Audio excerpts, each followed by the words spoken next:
2012 թվականին մենք մասամբ պատահաբար, մասամբ գիտակցաբար դուրս եկանք այս տարածք, որը գտնվում է Գյուլականից դեպի հյուսիս,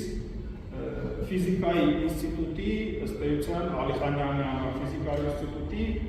այն մի կողմում, այսինքն մենք ունենք ձորը,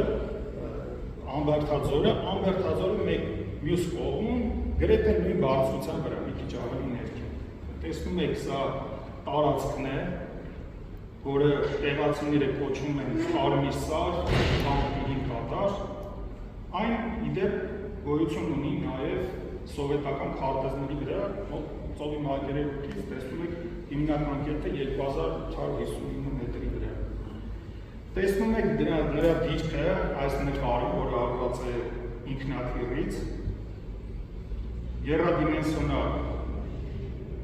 պատկերի վրա և իրական պատկերը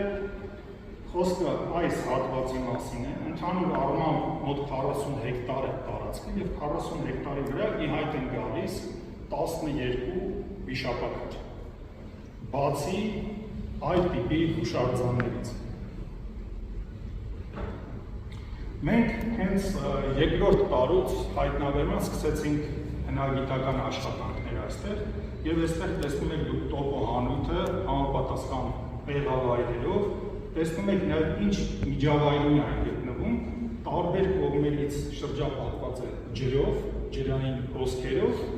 և վիշապաքարերը գտնվում են դրանցից կամ դրանցից այս կամ այն կողմ, արևելք կամ Դրոմ մի հետաքրքիր օրինաչափություն է ի հայտ գալիս, ձկնակերպերը կուտակվում են այս հատվածում, որտեղ ջրի հիմնական կուտակումներն են, իսկ ցլակերպերը ավելի կենտրոնական և հարավային շրջաններ պատրաստել։ Այս քարտեզի վրա դուք տեսնում եք տարատեսակ հուշարձաններ, որոնք բացի վիշապաքարերից ի հայտ են գալիս, դրանց թվում տարբեր ժայռապատկերներ, կլոր կառույցներ, հսկայի տներ, պատեր և այլն, տարբեր տիպի հուշարձաններ կան։ Եվ վիշապաքարերը հասկանալու համար անհրաժեշտ է անպայման ելնել այդ հուշարձաններից։ Դրանց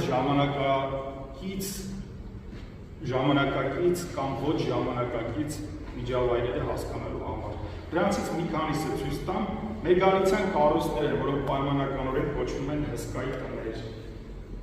Տեսնում եք դրանցից որոշների նկարները տրոնայի դամբարաններ են վիշապների կից կամ բազմաբջիջ կառույցներ են նրանց կից կամ